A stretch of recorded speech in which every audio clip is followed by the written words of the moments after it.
Hey guys, benpaines here, and today we're back once again for another video, and this time we've taken the 3.5 hour trip up to the brand new Teamsport Liverpool. Going to be going on the track today and just having a little bit of fun in the Need4Speed members event that is taking place. Obviously I've never really done a Need4Speed event before, however I think that the format for this one is 4 random heats, all 15 minutes in time, so we're just going to jump onto the track and see how we get on today. Now before we jump into the footage, if you do enjoy this one, can you please leave a like on the video down below, as I really do appreciate it. And if you're new to the channel, if you haven't already, make sure to hit the subscribe button, as I really do appreciate it. But without further ado, we're going to jump straight into the racing footage and see how we get on this evening. Okay then guys, so as mentioned, we're just going to jump straight into the footage here, and what you are seeing currently is some of the footage from practice, just to give you a little bit of a benchmark from the times that I was able to perform as we went around the first couple of laps in practice. Obviously completely new track, new karts, have no idea what to do here. We've obviously got the boost button coming into play as well, which you can see me pressing there. So we're just going to go around and see what we can do. Now I found out pretty quickly, some of the people were saying that the track felt quite slippery. Honestly, the track felt really grippy to me compared to some of the other indoor tracks that I've been to.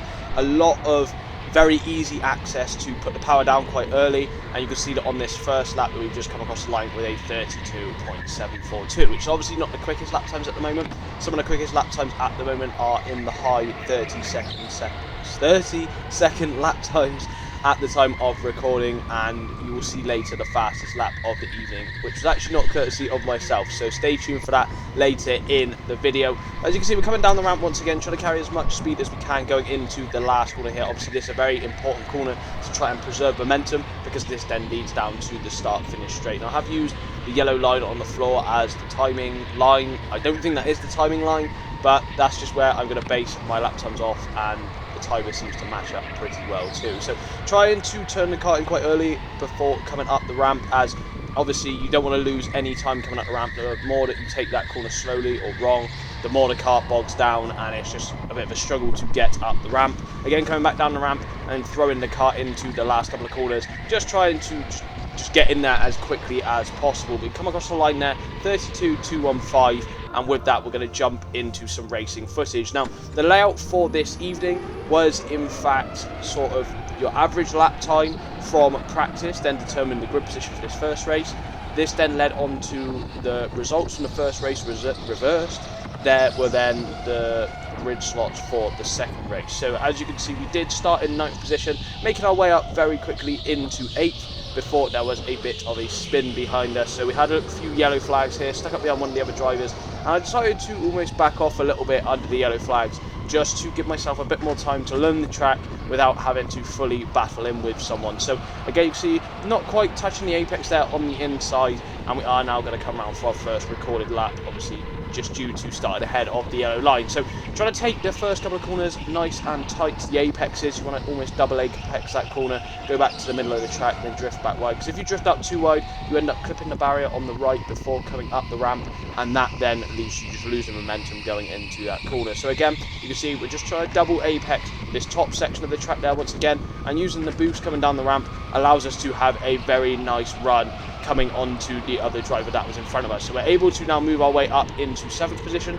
with already a quicker time, or pace pretty similar. I think my fastest time in qualifying or practice qualifying was a 31.6. So we're already on for some decent pace at the beginning of this race. And again, you can see the driver down the inside managing to sort of fight his way up into 7th once again. So we'll push back down to 8th, go a little bit wide there, connecting with the barrier, and again we're just able to get a better exit coming down the ramp, and this allows us to move back up into 7th place. Looking down on some of the drivers that are up ahead of us, obviously 1st to 6th is up ahead, and I did actually come up on this evening with two Connecticut Racing Team teammates, Joseph Simcock and Jamie Sherman Chase, who are further up the field in 2nd and 3rd at this point in the video. So wanted to try and catch up with them if I could. Obviously I was a bit further down the pack. See, I'm also driving quite scruffy at this point in the race, not driving to the full potential that we will be doing later in the second race, so stay tuned for that to see some better laps. So again, coming down the ramp, carrying quite a lot of momentum, almost looking for a gap down the inside going into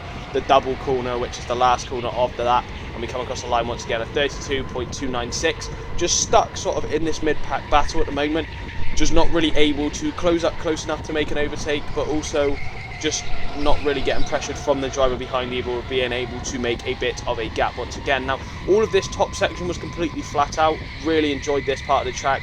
It just felt quite stable. The back of the kart didn't really slide around too much, but if it did, then you just lose all your momentum coming back down the ramp again, and it just opens up opportunities for overtakes from the drivers behind you. Again, trying to stay as tight to the apex on the left-hand side coming out of the last corner, just to minimise track distance, and this has led to us having our fastest lap of the race so far, 31.775. Now have my eyes set on the two drivers up ahead. So again, just trying to get in nice and close as we're coming up the ramp, losing a bit of time coming down this sort of faster section of the track, and again just taking some nice tight lines before getting a better exit out of the double apex at the top of the ramp, which allows us to just power down the ramp once again, take a nice tight line and secure 6th position. So with that, we've now come across the line with an even faster lap time once again with an overtake, 31.753, and we are up into 6th position, obviously starting down in 10th, I believe it was. But again, the driver behind goes for a move into the bottom hairpin.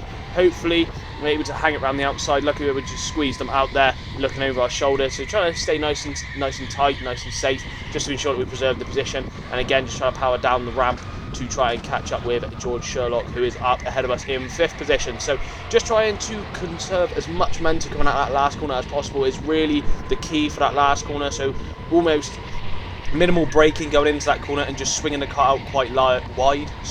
It just allows you to get on the power quite early and then take a tighter line towards the very last apex of the lap, which obviously is going to bring you faster lap times, and you're just going to be a bit quicker throughout the rest of the race, really. So I was trying to focus on this, as that was the corner in practice that I was pretty much most weak with, as I was just braking too hard, just hitting the barrier on occasion on the outside. So it was really just a case of trying to preserve as much momentum as possible. You can see this is working so far, 31.604, which I do believe at this point in time was the fastest lap of the night by myself. So again, just trying to use very minimal braking as well coming into the bottom hairpin here, just to get the kart rotated.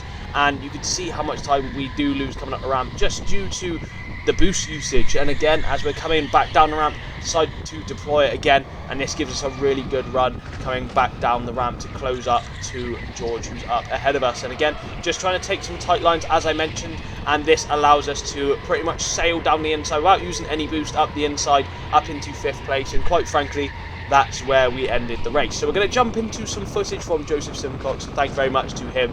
He did insist that I included a couple of clips from his racing. Now, this was a couple of laps prior. He's up in 5th at the moment, and he's able to make a nice move down the inside into 4th position, and right up behind teammate Jamie, who has managed to get his way up into 2nd, overtaking Sean Boyle there in 3rd place in the McLaren soup. So once again, you can see Joe is using some of the boost coming up the ramp just to try and close in on the drivers up ahead, and then as he's going to come down the ramp, he's also going to try and use a little bit more, which is going to allow him to just make that overtake stick going into the last couple of corners. So a nice bit of racing there on that lap, and honestly he was just on fire all night. And in this vein, we are going to show you the fastest lap he was able to perform on a night, which was in fact a 30.8, which at the time of the evening was the new track record. So you can see he's staying quite tight, keeping the kart very stable into the bottom 2 corners there. Again, just getting the kart rotated, staying nice and close to the apex on the bottom hairpin. Coming into the top couple of corners, using all the track, swinging the kart in, staying to the middle of the track to get a late apex on the 2nd apex, coming back down the ramp, just trying to stay to the left hand side to the middle of the track. Coming into the last couple of corners, just squeezing the brake, a bit of a clip with the barrier, so this lap could have been even quicker, but he did come across the line with a 30.871. So congratulations to you, Joe. You are absolutely rapid on this evening. But once again, we're going to jump into the 2nd race here. As I said, nothing really happened on our end. Starting in 11th due to the reverse grid, and all sorts of carnage just began to unfold here. Everyone was just sort of piling into the 1st corner. Luckily we were able to avoid it. The driver in the purple suit there just didn't quite brake enough and tried to go for a bit of a move. And we've actually managed to move our way from 11th to 3rd in a matter of 3 corners, which I was absolutely amazed at. Couldn't quite believe it when we were able to come down the inside. Obviously, just staying in those double packed files going into the bottom hairpin was always going to end up in a bit of carnage, so I decided to try and stick to the inside line just to make sure that we weren't really going to get bundled out wide. And it was lucky that we managed to do that, as there was about 3 or 4 drivers that actually ended up getting put into the barrier on that 1st lap. So despite this, we were able to gain about 8 positions off the start, which was absolutely amazing. And now it was a case of really getting our head down and trying to get first place overall in this one, because the results from this race then translated to the results of the overall evening, almost as if the first race was a bit of a pre-final, obviously a reverse grid, and now we're into the final race of the evening. So we're going to stay on board here for a few laps as we try to catch up with the drivers in first and second place, just to show you some of the lines that I was taking and just try to show you how really being consistent is the key in a race situation. We come across the line, our first lap obviously due to the yellow flags of 36.870, and again we're just going to try and improve on that as we go through the rest of the footage. Taking a nice early apex once again on the bottom hairpin, just to try and get the kart rotated, because sometimes I found before using electric karts at other tracks, the karts are really understeering, they don't really like to get rotated, so the earlier you get on the brake pedal and the earlier you get that rotation done, the earlier you can then get on the throttle once again and almost power your way up the ramp, which is obviously one of the most important corners on the track, just due to if you get it wrong, you're going to have an absolutely tough time getting up that ramp. Now once again, we're just trying to take to the middle of the track, get both apexes on that bottom section, and again just taking a nice tight line compared to the driver up ahead of us, who just ran a little bit wide and clipped the wall. Now obviously from doing this he lost a bit of momentum. He's obviously tried to use a bit of boost to then project himself away, which is obviously a very nice option to have, but honestly the boost on these karts was an absolute joy to use, because it wasn't just a one press and deploy, it was instead allowed to be used almost as a curve system in Formula 1, where you're able to use it sporadically. So you could use it in 1 second on one corner, you could use it again for 2 seconds, and it just allowed you to mix and match. I believe there's about 3 seconds of boost overall, and honestly it just helps a lot being able to figure out where the best places to use it was. Now a majority of people like to use it coming up the ramp, including myself in practice, but I found that this wasn't really the best place to be using it, just because there was better places on the track. I'm going to let you guys figure out where I am using it. I'm not going to give away all the tricks and tips for the track, but I did find that using the boost at different places compared to coming up the ramp just really helps. And you can see here going into the bottom hairpin, I deploy a little bit there just to get alongside, and that allows us to race our way up into second place again, using it once again as mentioned on this occasion to get up the ramp, just because I knew the driver behind me would be using the boost to try and overtake. So it's a very nice bit of tactical gameplay to be used with the boost button, as you can use it in different places when racing other people, and it just adds that other element which actually makes the racing quite exciting. So again, you can now see that we are up into second place. I was looking down the inside here going into the first corner, probably should have backed out here, and I did by just hitting the brakes, and which obviously made the back end of the car go a bit squirrely. Just holding the middle of the track here, as I knew the area where I was going to use the boost button was going to allow me to project my way past the driver in first place. You can see the driver behind using the boost to try and get up behind me, and again coming out of the exit of the top a couple of corners, we then managed to propel our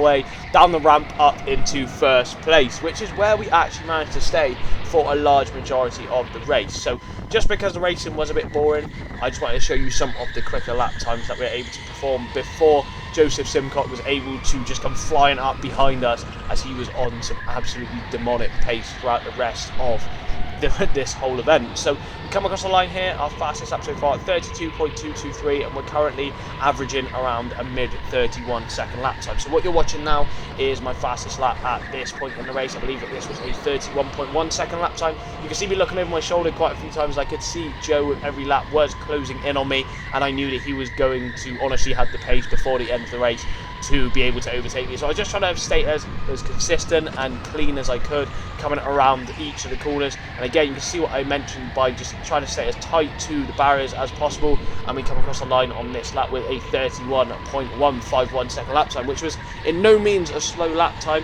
but I was really determined to try and get into the 30-second lap times if I could. I believe only 3 drivers on the evening were able to do it, so we'll see if we're able to do it by the end of the video as well. But once more, coming into the top section, just trying to stay as stable as possible, because much like the bottom hairpin, if you just lose the back end by steering a bit too aggressively, then it just results in the car bogging down, you lose all your momentum, and this leads to slower lap times. You can see we're staying quite consistent, almost within a tenth of a second there, coming across the line once again. We are closing in on Lewis up ahead, who was actually one of the back markers, and unfortunately for me, this was the point in the race where Joe was breathing right down my neck. So I was trying to defend a little bit here, whilst also thinking of ways to try and traverse some of the traffic up ahead of us.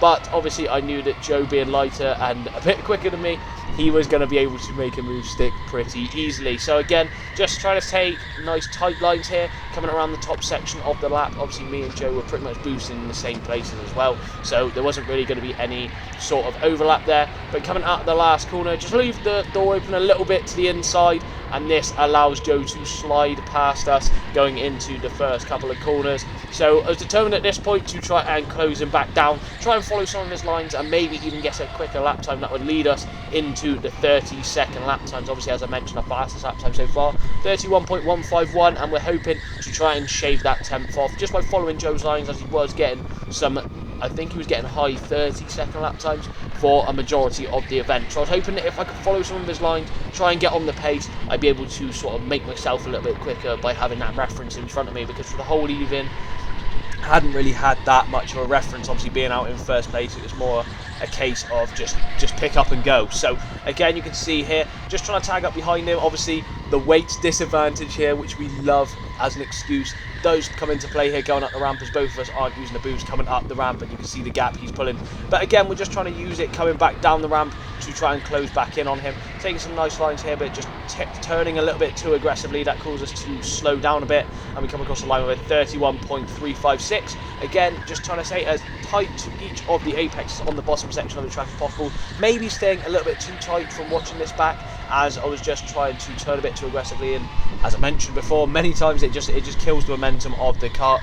And again, that's pretty much the same for the top section here, but trying to use the wheel in a very stable manner through the double apex sections of the track really did help to just get the kart flowing and just keep the momentum high in the kart, compared to if you turn aggressively into one corner, turn aggressively again, it's just going to get the back end of the kart out, which you obviously want to try and avoid as much as possible. Now, Joe up ahead's managed to traverse Lewis and get past one of the back markers here. I was hoping to do the same here as we came up the ramp, but unfortunately we weren't quite close enough to go for a move down the inside. And again, as we come back down the ramp, you just managed to open up the inside and go past, and politely from him, I thank him, he does just back off there, which allows us down the inside going into the fastest part of the track. And we do come across the line with our fastest lap of the evening so far, a 31.070. So despite that overtake, we're still able to go for some pretty good lap times. You can see Joe's gone for a move down the inside of Liv Metcalf here, who goes for a return move with the boost button coming back down here, just overshoots it a little bit too much, and this is where it comes into play to show how powerful the boost is coming down the ramp, as we're able to make a move from this far back going into the last couple of corners. Pretty hair-raising stuff, but we were able to just get through it pretty carefully. And again, we just, at this point in the race, once again, just trying to show you guys some consistent laps, because honestly Joe was just sort of preserving his distance ahead or breaking away, and despite me putting in some pretty respectable low 31-second lap times, we were just unable to really catch up with him again. So bearing this in mind, what you are about to watch is in fact my fastest lap of the evening and of the event. So we're coming around the first couple of corners here, trying to make a move on one of the drivers going into the first corner. Again, staying to the middle of the track and sort of being quite aggressive on the steering wheel, but this seems to work apparently. So again, coming back up into the top couple of corners, taking a bit of a wider approach, late apexing to get as straight a line coming back down the ramp as we can. Going into the last couple of corners then, once again, just dabbing the brake, getting the kart rotated nice and early, preserving the momentum coming out of the last corner, and coming across the line with a 31.047 second lap time, which unfortunately was just half a tenth off the 30-second lap time, but it is what it is.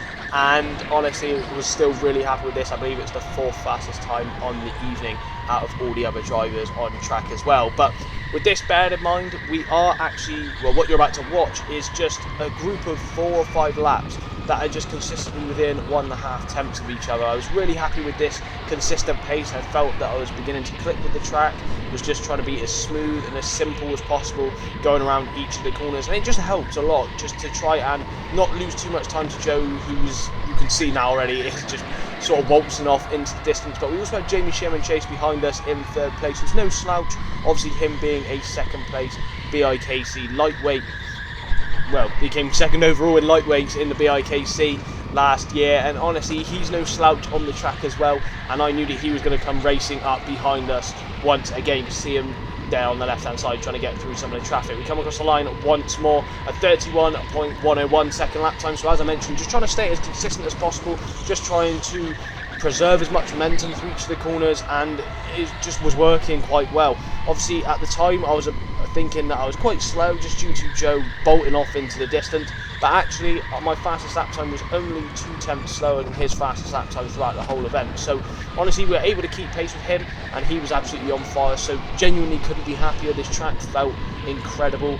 Honestly, it was so much fun, had a great time here, and as I mentioned, these electric karts are probably some of the best electric karts I've used, just for the fact that I enjoyed using the boost in different places. It just added a different element to the racing that you don't usually get from just deploying the boost for 3 seconds at a time in sort of electric biz cars. So it was honestly a lot of fun, had a great time, and the steering and just pedal inputs on these cars just felt so responsive. Obviously they're brand new, so they would be, but it was just a joy to drive. It was so much fun, and we come across the line once again, just being really consistent. As I mentioned, only 300ths off, or less than 300ths off our fastest lap of the evening, 31.071. Obviously closing up to 2 of the other drivers up ahead of us, who are having a bit of a battle with one another despite them being a lap down. So we're coming around the top couple of corners here once again, just trying to stay as tight as possible whilst also maintaining as best momentum as we can. Going back down the ramp once again, throwing the kart in. You've got to be really brave going into here, as you've just got to get on the brake as late as possible just to get the kart rotating. We come across the line with a 31.224, and I believe that this was in fact the very last lap of the event that you are watching now. So I was hoping to try and make a move past these guys as they're having a little battle with one another. You can see here I was thinking of trying to switch the inside. They both deployed a boost coming up the ramp, so I had a little bit of a gap to make up. But obviously coming back down the ramp once again, decided to use it coming back down, and we're able to make a move past the driver in the green suit. But unfortunately there was a yellow flag just due to Joe finishing the race, so obviously it came to an end. So we come across the line with 32.716. Who knows what sort of lap time that would have been, but this does in fact bring us to the end of the video. So I hope you guys have enjoyed this one. If you have, can you please leave a like on the video down below, as I really do appreciate it. And if you're new to the channel, if you haven't already, make sure to hit the subscribe button, as it really does help me out. Obviously this was a 7-hour round trip, really worth it. Had a great time catching up with some of the Liverpool locals, and it was just a really enjoyable night. We've got a lot more coming up very soon. We've got a double upload with SRK coming later this week. But in the meantime, I'll catch you guys in the next one. Take care.